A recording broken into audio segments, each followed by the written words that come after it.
रतन India power और mid cap rally दोनों क्या एक साथ चल रही हैं? बिल्कुल सही, दोनों चीजें एक साथ चल रही हैं। Mid cap Nifty mid cap में तेजी और रतन इंडिया पावर वापस से शूट अप हो रहा है। 200 ईएमए लास्ट वीडियो मार्च 2026 का याद है? नहीं याद है? दो इंपॉर्टेंट ट्रेंड्स है। ऑल दो उसमें से दोनों इंपॉर्टेंट ट्रेंड्स का ब्रेकआउट ऑलरेडी दे दिया रतन इंडिया पावर ने मार्च के महीने के बाद में, लेकिन 200 ईएमए वहां पर सस्टेन कर रहा है, ये सबसे इंपॉर्टेंट है। शुरुआत करते हैं इस वीडियो की। पहले मैं आपको एक छोटा सा यहां पर स्क्रीन शो करना चाहता हूं, ये वाला 8.10 और 9.10, ये दो इंपॉर्टेंट ट्रेंड्स थे जो हम लोगों ने मार्च 2026 के वीडियो में डिस्कस किए थे लास्ट। और साथ में ये ब्लैक लाइन जो आप देख रहे हो ये है 200 ईएमए की, कि भैया 200 ईएमए आपका बार बार रिजेक्शन पॉइंट बनता है रतन इंडिया पावर के अंदर। ये था लास्ट वीडियो। अब हम आते हैं आगे। टेक्निकली 46.3 पर एमएफआई है, 49 पर आपका आरएसआई है। इस वीडियो में हम चार्ट्स भी डिस्कस करेंगे और प्रॉपर पूरा फाइनेंशियल कंपनी का क्या रहा है, क्या हो सकता है, सब चीजें डिस्कस करेंगे। तो एंड तक देखना, सब्सक्राइब जरूर कर देना। I am NRSM 7 certified. अब आते हैं इसके चार्ट पे। पहले तो निफ्टी मिड कैप के चार्ट पर आओ भाई, क्या नजर आ रहा है आपको यहाँ पे? निफ्टी मिड कैप ने भाई जून के महीने में बढ़िया सी रैली प्रोवाइड कर दी। Ratan India power Nifty midcap की रैली देख करके क्या बढ़ा? एक पॉइंट हम यहां पर कह सकते हैं। देखो, कंक्लूजन नहीं कर रहे हैं हम यहां पर, हम एक पॉइंट ले रहे हैं, क्योंकि निफ्टी मिड कैप ने जैसे ब्रेकआउट यहां पर दिया है, रतन इंडिया पावर का चार्ट अगर आप देखोगे, ये ब्रेकआउट आपको ऑलमोस्ट सिमिलर नजर आएगा रतन इंडिया पावर के अंदर भी। ऑल दो थोड़ी बहुत करेक्शन इस वीक में हमको देखने को मिली। मतलब कि जो आप ब्लैक लाइन यहां पर देख रहे हो, ये 200 ईएमए की है। यहां पे आपका क्या पोजीशन बन रही है? एक हायर हाई जैसी पोजीशन यहां पर क्रिएट करना चाह रहा था विद बेस एट 9.10, यानी जो एक ट्रेंड 9.10 8.10 हम लोगों ने मार्च में डिस्कस किया था, ये दो इंपॉर्टेंट ट्रेंड्स आपका बहुत बढ़िया तरीके से काम कर रहे हैं। ब्रेकआउट आपको मिला 8.10 से, 9.10 आपका ब्रेक किया और अब वहां पे बेस बनाने की कोशिश कर रहा है। डबल टॉप यहां पर है, इधर डबल टॉप 200 ईएमए के पास में, डबल बॉटम 9.10 के पास में। ये दो ट्रेंड बहुत ज्यादा इंपॉर्टेंट हो जाते हैं। आपका 200 ईएमए 9.10, ये दो लेवल्स।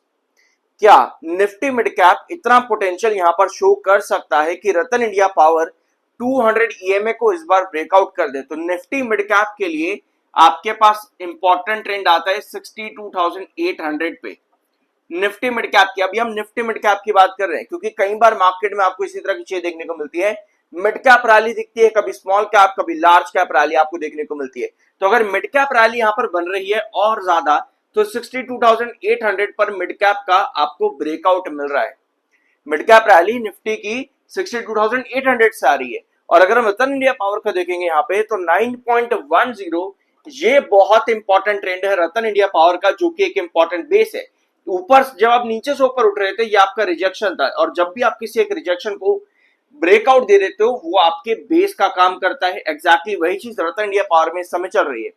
ऑल दो बुरी चीज आपके पास ये है कि 7 EMA and 21 EMA red and green line के नीचे ट्रेड कर रहा है।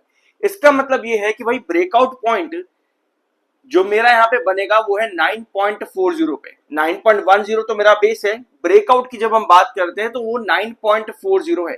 9.40 पर कमिंग सेशंस में, कमिंग वीक्स में सस्टेन करने में कामयाब होता है, तो हमारा सबसे पहला टारगेट 9.80 की तरफ आता है। लेकिन अब आप कहोगे भाई 9.80 लेके मैं क्या करूंगा? तो 9.80 इसलिए क्योंकि यहां पे आपका 200 ईएमए बार बार आ रहा है। और अगर आप इसके चार्ट पर देखोगे, थोड़ा सा लंबा चार्ट अगर आप इसका खोल के देखोगे, तो आपको नजर आएगा कि ऑलमोस्ट जुलाई 2025, लगभग जुलाई 2025 से लेकर के जून 2026 तक लगभग एक साल होने वाला है। इस ब्लैक लाइन का हर्डल बार बार रतन इंडिया पावर पे देखने को मिल रहा है।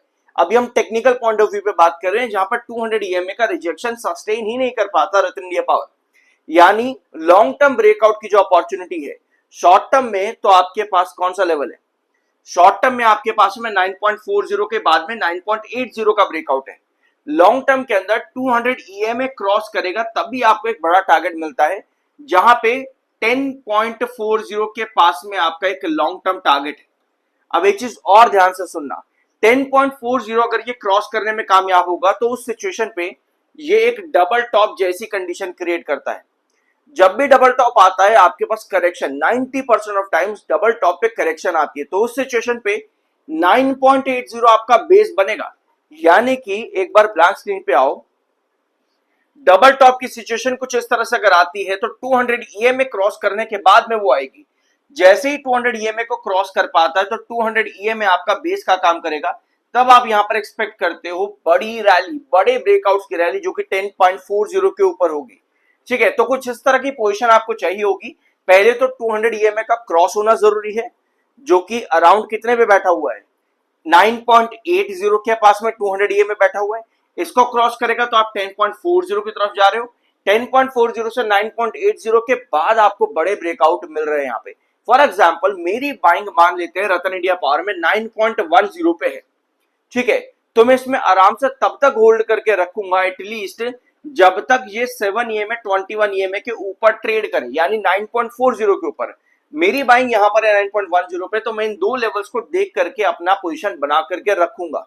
कोई भी करेक्शन 7 ईएमए 21 ईएमए के नीचे आने का मतलब ये है फर्दर और कि भैया यहाँ पे और फर्दर ब्रेकआउट नहीं बन रहे हैं, 200 ईएमए का रिजेक्शन खा करके वापस से गिर रहा है।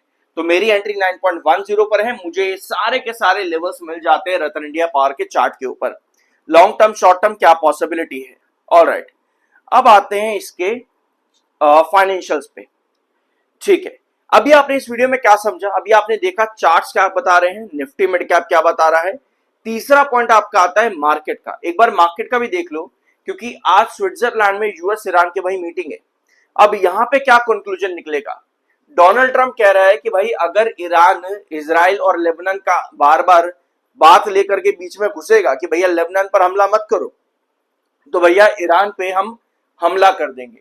ये कह रहा है डोनाल्ड ट्रंप भाई साहब, ये डोनाल्ड ट्रंप भाई साहब का कहना है। तो भैया मार्केट की हालत तो ऐसी है कि भैया आज बढ़ा तो कल गिरा। मार्केट की हालत तो ऐसी है, तो भैया मार्केट हमारा साथ इस समय अच्छी तरीके से नहीं दे पा रहा है। तो ये होगी मार्केट की कंडीशन। चार्ट्स आपको जो बता रहे हो मैंने आपको बता दिया है, समझा दिया है यहाँ पे।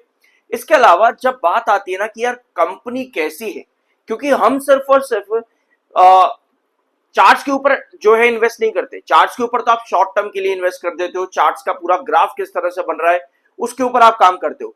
लेकिन जब बात आती है लॉन्ग टर्म की, तब आपको ये देखना है कि भाई कंपनी क्या नंबर प्रोवाइड कर रही है। क्योंकि अगर कंपनी प्रोवाइड नहीं करेगी नंबर, तो भैया बिजनेस पर इन्वेस्ट करते हैं हम लोग, लॉन्ग टर्म बिजनेस पर इन्वेस्ट करते हैं। और अगर कंपनी का बिजनेस ही नहीं चल पा रहा है तो किस बात की इन्वेस्टमेंट। तो अब यहां पर आओ, कंपनी का नंबर क्या चल रहा है अभी 936। पिछले साल मार्च 25 में ये कंपनी का रेवेन्यू था। उसके बाद से कंपनी ड्रॉप करी और फिर कंपनी वापस से इंप्रूव कर रही है। ऑल्दो अभी भी एनुअल बेसिस पर अगर आप कंपनी को देखोगे तो भैया नंबर बहुत वीक है। एनुअल बेसिस पे नंबर बहुत वीक है। मार्च 26 का कंपनी का revenue year on year basis पर -15% का ग्रोथ दे रहा है, -15% का। यानी कि अभी आप ये देख पा रहे हो कि कंपनी के नंबर्स कितने ज्यादा वीक चल रहे हैं। तो भैया मुझको नंबर्स के अकॉर्डिंग जो रैली हम कहते हैं ना कि कोई कंपनी बहुत बढ़िया है, वो यहां पर नहीं है। मतलब नंबर्स के अकॉर्डिंग अगर मैं इन्वेस्ट करना चाहूं, मुझे वो चीज अभी नजर नहीं आ रही, ना ही रेवेन्यूज में और ना ही प्रॉफिट ग्रोथ में, क्योंकि यहां पर भी कंपनी काफी ज्यादा खराब है। कभी कभी कंपनी की अदर इनकम बढ़ जाती है तो उस वजह से कंपनी बढ़िया प्रॉफिट में आती है, तो कंपनी का ग्रोथ काफी बड़ा हो जाता है। उसके अलावा कंपनी का जो ग्रोथ है वो काफी वीक है, जिसकी वजह से कंपनी का ईपीएस गिरता है और पीई रेशियो काफी ज्यादा बढ़ जाता है, जो कंपनी की वैल्यूएशन को बताता है। समझे इस चीज को। यानी कि नंबर्स के अकॉर्डिंग तो मैं यहां पर एंट्री नहीं कर सकता हूं लॉन्ग टर्म की जब बात चल रही है। लेकिन अब मेरे पास सिर्फ एक रास्ता बचता है, उसको हम कहते हैं टेक्निकल एनालिसिस, जो हमने यहाँ पे किया 200 ईएमए को देखते हुए कि भाई 200 ईएमए को क्रॉस करेगा तो 10.40 का मेरे पास टारगेट बनता है। तो आप चार्ट्स के ऊपर यहां पर एंट्रीज कर सकते हो, एंट्री एग्जिट कर सकते हो। लेकिन जब बात आती है कंपनी के बिजनेस की, तो वहां चीजें इतनी अच्छी नजर नहीं आ रही हैं। ऑल्दो अभी ये चार्ट्स के ऊपर हम लोगों ने एंट्री एग्जिट कर लिया। फाइनेंशियल बेसिस पर कंपनी जब भी इंप्रूवमेंट करती है तब इस तरह की कंपनी आपको बढ़िया रिटर्न देती देखने को मिलती है। रतन इंडिया पावर इन्वेस्टर के दिमाग में इसलिए बार बार बैठता है कि कंपनी ने एक बार बड़ी रैली शो करी, कंपनी ने इतने बढ़िया रिटर्न दिए, इसी वजह से रतन इंडिया पावर पर इन्वेस्टर बार बार एक्टिव हो जाते हैं कि भैया इतनी बड़ी रैली अगर कंपनी ने दी थी तो एक बार फिर से अगर इतनी बड़ी रैली बन जाए तो मुझे कितना फायदा होगा। ठीक है, तो उसके लिए क्या चाहिए होगा, आपको अचानक से एक ऐसा क्वार्टर कंपनी दे दे जो आपको ये रैली दे सके। अगर वो कंपनी क्वार्टर नहीं दे पा रही, यानी कि सिर्फ चार्ट पैटर्न के अकॉर्डिंग, 200 EMA, 7 EMA, 21 EMA देखते हुए आपको एंट्री और एग्जिट पॉइंट ढूंढना चाहिए। बाकी आपका अपना ओपिनियन है, ठीक है।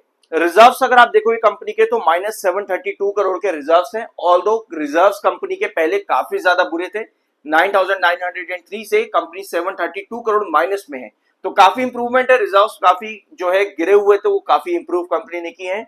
बोरेंट्स भी कंपनी काफी कम हो चुके हैं, 11,000 करोड़ से 3,711 करोड़। ऑल्दो पिछले 3 सालों में कंपनी की जो बोरिंग्स है वो फिर से बढ़नी शुरू हो चुके हैं, 3,562 से 3,615 एंड देन 3,711।